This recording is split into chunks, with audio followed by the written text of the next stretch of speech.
என் நெஞ்சில் குடியிருக்கும்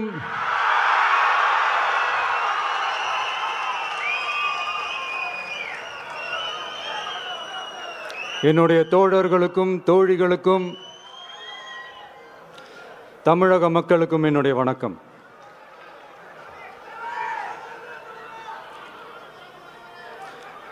நம்ம குடும்ப உறவுகளை இழந்ததுனால சொல்ல முடியாத வேதனையிலும் வலியிலும் இவ்வளோ நாளாக இருந்தோம். அப்படிப்பட்ட அந்த சூழலில் நம்ம சொந்தங்களின் மனம் பற்றி இருக்க வேண்டியது நம்மளுடைய கடமை. அதனால தான் அவங்களோட சேர்ந்து அமைதி காத்து வந்தோம். ஆனால் இப்படி அமைதி காத்து வந்த நேரத்தில் நம்மளை பற்றி வன்ம அரசியல் வலைகள்,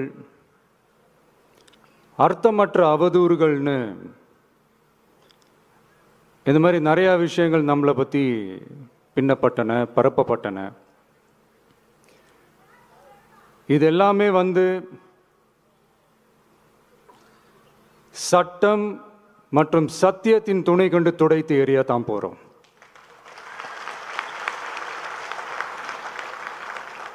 பட் அதுக்கு முன்னாடி தமிழக சட்டமன்றத்தில் நமக்கு எதிராக நிகழ்த்தப்பட்ட ஓர் உரைக்கு ஒரு நாகரிக பதிலடி கொடுக்கணும்னு நான் நினைக்கிறேன்.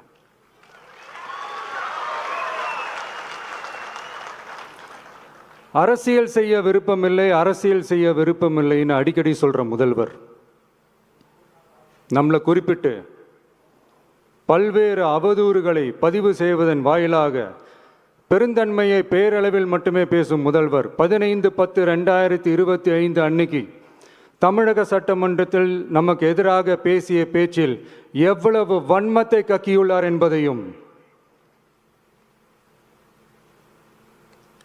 எப்படிப்பட்ட ஒரு அரசியல் செய்ய முயல்கிறார் என்பதையும் தமிழக மக்கள் உணராமலா இருப்பாங்க?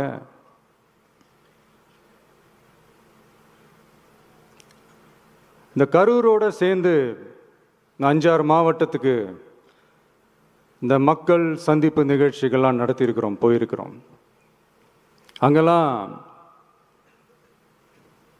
இந்த லாஸ்ட் மினிட் வரைக்கும் எங்களுக்கு அந்த இடம் கொடுப்பாங்களா மாட்டாங்களா, பெர்மிஷன் தருவாங்களா மாட்டாங்களா, இப்படியே இழுத்து அடிச்சுக்கிட்டு இருப்பாங்க. தான் நாகப்பட்டினத்தில் சொன்னது மாதிரி தான். நாங்கள் ஒரு இடம் செலக்ட் பண்ணி கேட்போம், மக்கள் நல்லா ஸ்பேஷியஸாக நின்று பார்க்குற மாதிரி. பட் அவங்க அதையெல்லாம் ரிஜெக்ட் பண்ணிவிட்டு மக்கள் நெருக்கடியோடு நின்று பார்க்குற மாதிரி ஒரு இடத்த செலக்ட் பண்ணி எங்களுக்கு கொடுப்பாங்க.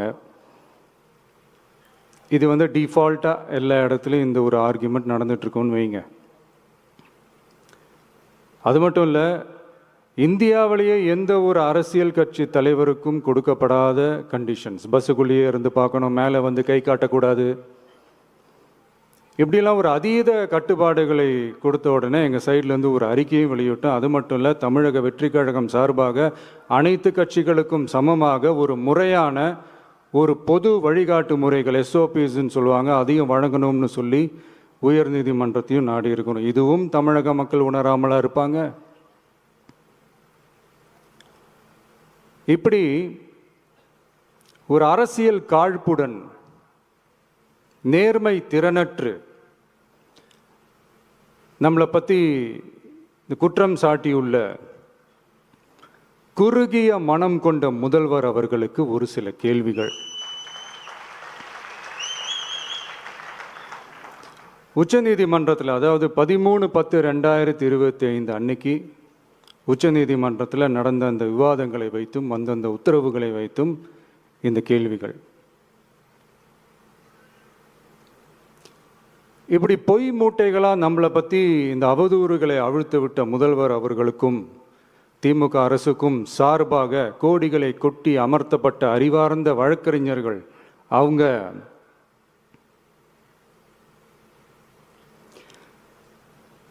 இந்த கபட நாடக திமுக அரசோட தில்லுமுல்லுகளை தாங்கி பிடிக்க இயலாமல் உச்ச நீதிமன்றத்தில் திக்கு திணறி நின்றது முதல்வர் அவர்களுக்கு மறந்துவிட்டதா? இந்த கரூர் சம்பவத்துக்கு அப்புறமே அவசரமா ஒரு தனிநபர் ஆணையம், அந்த தனிநபர் ஆணையத்தை அவமதிக்கிற மாதிரி அரசு உயர் அதிகாரிகள், காவல்துறை உயர் அதிகாரிகள் எல்லாருமே நம்மளை பற்றி ஃபுல்லாக இந்த அவதூறுகள் பரப்பி ஒரு செய்தியாளர்கள் சந்திப்பு அவசரமாக. இதெல்லாம் ஏன் நடக்குது? எதுக்காக நடக்குது அப்படின்னு ஒட்டுமொத்த தமிழக மக்களும் கேள்வி கேட்க ஆரம்பிச்சாங்க. இதுவும் தமிழக முதல்வர் மறந்துட்டாரா? அதுக்கப்புறம் அந்த தனிநபர் ஆணையத்தை தலையிலேயே கொட்டி வீட்டுக்கு அனுப்பிச்சிட்டாங்க. அது வேறு விஷயம்.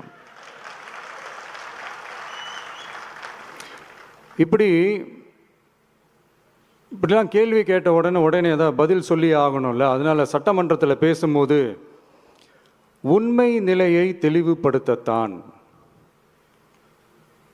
அப்படின்னு ஏதோ இந்த சட்ட ரீதியாகவும் சத்தியத்திற்காகவும் நடந்தது போல ஏதோ சாமர்த்தியமாக பேசுகிறதா நினச்சி பேசியிருக்காங்க. இப்படி ஒரு 50 வருஷமாக பொது வாழ்க்கையில் இருக்கிற ஒருத்தவங்க ஒரு முதல்வர் அவர்கள் சொன்னது எவ்வளவு பெரிய ஒரு வடிகட்டின பொய், சப்பை கட்டுன்னு நான் சொல்லலை, உச்ச நீதிமன்றம் சொல்லியிருக்கிறாங்க. அவங்க சொன்னதெல்லாம் கொஞ்சம் என்னன்னு கொஞ்சம் லைட்டாக பார்ப்போமா?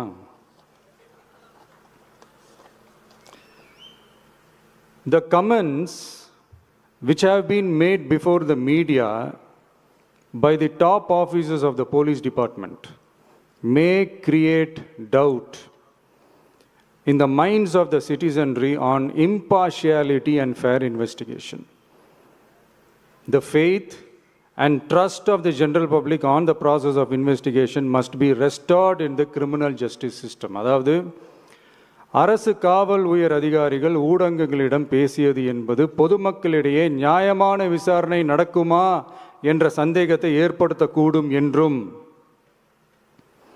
நியாயமான விசாரணை மூலமே அந்த சந்தேகத்தை மீட்டெடுத்தே ஆக வேண்டும் என்றும் உச்சநீதிமன்றம் தமிழக அரசின் தலையில் ஓங்கி நறுக்கு நறுக்கு நறுக்கு என்று கொட்டியதை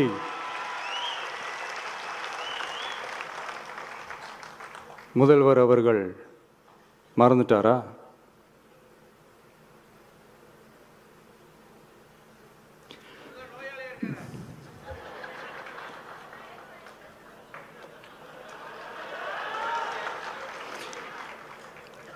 மாண்பமை சென்னை உயர்நீதிமன்றத்தின் மாண்புமிகு நீதியரசர் SIT அமைத்து உத்தரவிட்டார் அல்லவா? அந்த உத்தரவை ஏதோ சட்டத்தின் மீதும் நீதி பரிபாலனத்தின் மீதும் மரியாதை கொண்டவர்கள் போல ஒரு நாடகத்தனமான கொண்டாட்டத்தை திமுகவிற்கு ஒத்து ஊதுவோரும் நடத்தி கூத்தாடி குதூளித்தனர் அல்லவா? தாவேகாவிற்கு எதிராகவும் நமக்கு எதிராகவும் உயர்நீதிமன்ற மாண்புமிகு நீதியரசர் தீர்ப்பளித்து விட்டதாக விதந்தோதி விழா எடுத்தனர் அல்லவா? அந்த உத்தரவை குறித்து சொல்லும்போது எந்த ஆவணத்தின் அடிப்படையில் அந்த உத்தரவு அமைக்கப்பட்டது? நான் கேட்கல, உச்ச நீதிமன்றம் கேட்டிருக்கிறாங்க. The judgment is completely silent about how learned single judge arrived at such a conclusion and what material was pursued by the court என்று உச்ச நீதிமன்றம் உரத்த குரலில் கேள்வி கேட்டது. அப்போதும் கூட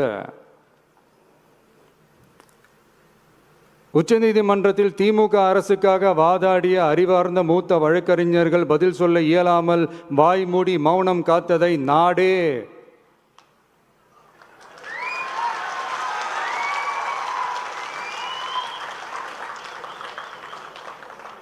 பார்த்ததல்லவா? இதையும் முதல்வர் அவர்கள் மறந்துட்டாரா?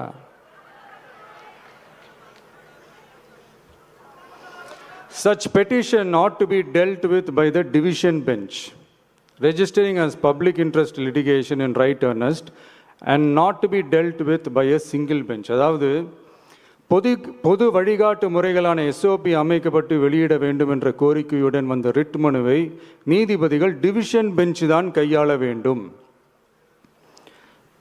தனி நீதிபதி பெஞ்ச் கையாளக்கூடாது என்றும் உச்சநீதிமன்றம் சொன்னதல்லவா? அது மட்டுமா, கோரிக்கையே இல்லாமல் SIT அமைக்கப்பட்டது எந்த வகையில் சரி என்றும் கேள்வி எழுப்பியது உச்சநீதிமன்றம். இது எல்லாமே அறியாமலோ இல்லை அறியாதது போலவோ உச்சபட்ச அதிகார மயக்கத்தில் இருந்து பேசினாரோ முதல்வர் அவர்கள்? மனிதாபிமானம், அரசியல் அறம், மாண்பு இதெல்லாம் எதுவுமே இல்லாம வெறும் பேச்சில் மட்டுமே பேசிக்கிட்டு அரசியல் ஆதாயம் தேடுற ஆட்டத்தை ஆடத் தொடங்கிவிட்டார் முதல்வர் அவர்கள்.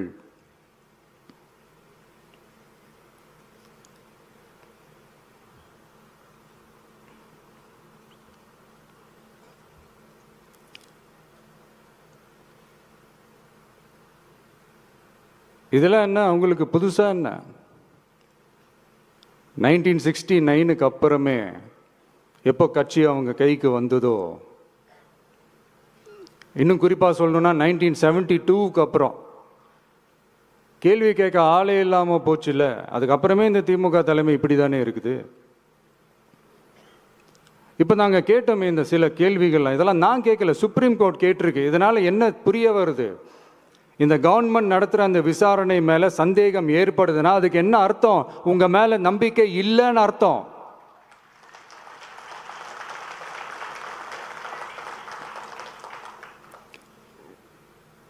இதெல்லாம் ஏன் எதுக்காகன்னு முதல்வர் அவர்களுக்கு புரியுதா?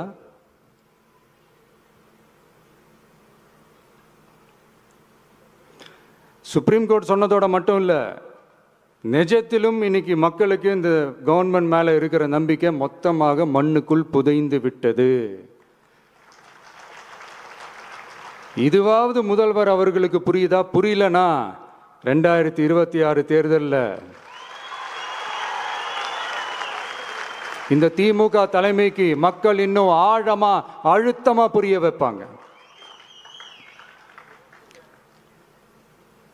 அப்ப கூட இவங்க என்ன பண்ணுவாங்க தெரியும்ல, 5 வருஷத்துக்கு ஒரு வாட்டி பழக்க தோஷத்தில் ஒரு அறிக்கை ஒன்று வெளியிடுவாங்களே, மக்கள் தீர்ப்புக்கு தலை வணங்குகிறோம் அப்படின்ட்டு அந்த அறிக்கையை வெளியிட்டுட்டு இப்போ அறிவாலயத்தில் போய் ஓடி ஒளிஞ்சுப்பாங்க. இப்பவே ரெடி பண்ணி வச்சுக்கோங்க அந்த அறிக்கையை. எப்படி? மக்கள் தீர்ப்புக்கு தலை வணங்குகிறோம்.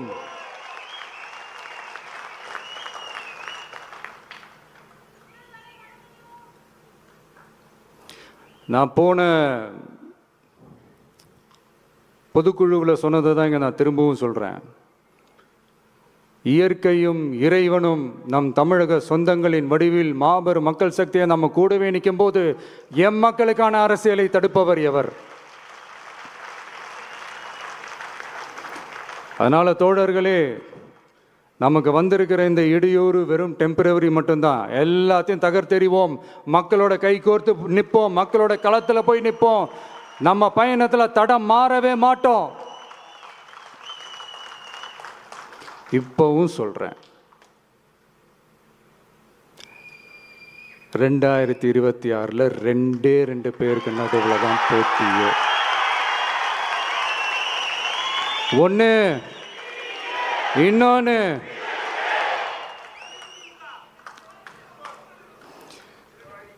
இந்த போட்டி இன்னும் ஸ்ட்ராங்காக மாறப்போகுது. 100% வெற்றி நமக்கு. வாகை சூடுவோம், வரலாறு படைப்போம், கான்பிடென்ட்டா இருங்க, நல்லதே நடக்கும், வெற்றி நிச்சயம். மீண்டும் சந்திக்கும் வரை நன்றி, வணக்கம்.